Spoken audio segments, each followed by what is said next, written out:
আমরা শহীদ ওসমান হাদির হত্যাকাণ্ডের ব্যাপারে কোনো ধরনের এই ছল চাতুরি প্রোপাগান্ডা এইগুলো আমরা করতে দিব না যতক্ষণ পর্যন্ত আমাদের দেহে প্রাণ রয়েছে। যে শহীদ ওসমান হাদির পরিবারকে এই দেয়া হচ্ছে, শহীদ ওসমান হাদির পরিবারকে ওই দেয়া হচ্ছে। আপনাদেরকে একটা কথা বলি, শহীদ ওসমান হাদির 14 গোষ্ঠীরেও যদি কিনে ফেলেন আপনারা, শহীদ ওসমান হাদির হত্যার বিচার না করে আপনারা কোনোভাবেই পার পাইতে পারবেন না।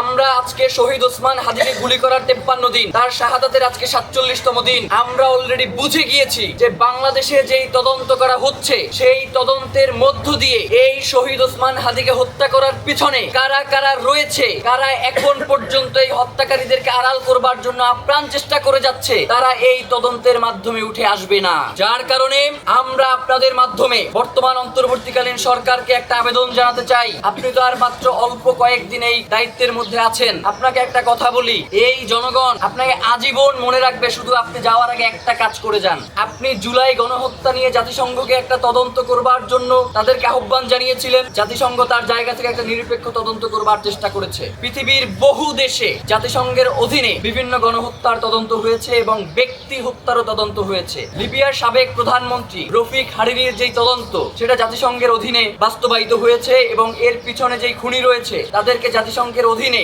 তাদেরকে জনতার সম্মুখে আনা সম্ভব হয়েছে।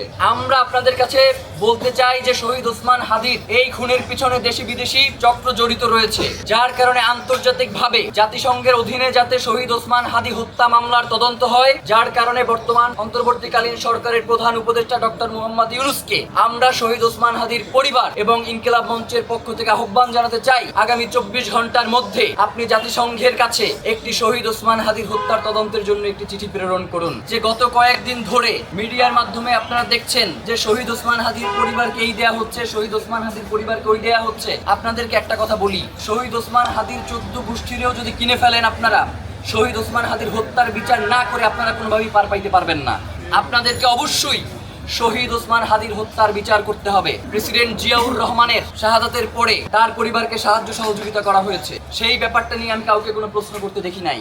আওয়ামী লীগের এই পতিত যেই স্বৈরাচার ফ্যাসিবাদী শাসনের যেই কর্ণধার ছিলেন শেখ হাসিনা, তাকেও রাষ্ট্র ক্ষমতা থেকে বিভিন্নভাবে শেখ মুজিবুরের মৃত্যুর পরে তাকে সহযোগিতা করা হয়েছে। শহীদ ওসমান হাদির মতো একজন গুরুত্বপূর্ণ ব্যক্তির পরিবারকে যদি সহযোগিতা করা হয়, তাহলে এই সহযোগিতার মাধ্যমে খুনের বিচার কিভাবে ধামাচাপা পড়ে যাবে আমরা জানতে চাই। সরকার এই জায়গায় ফাজলামিটা কি করে? সরকার কি করে? যাদেরকে সাহায্য করা দরকার তাদেরকে সাহায্য না করে এর আশেপাশের লোকগুলোরে তারা সাহায্য করে এই জায়গাটাকে বিতর্ক সৃষ্টি করতে চায়। আপনি তো সাহায্য করবেন শহীদ ওসমান হাদির সন্তানকে, আপনি সাহায্য করবেন তার স্ত্রীকে, আপনি সাহায্য করবেন তার মাকে, এর বাইরে আপনার সাহায্য করতে কে বলছে আপনারে? আপনাকে এই ধরনের সিদ্ধান্ত যেইগুলোতে জনবিভ্রান্তি তৈরি হয়, আমরা মনে করছি আপনি এই খুনের বিচারকে আড়াল করবার জন্য এই ধরনের পদক্ষেপগুলো গ্রহণ করছেন।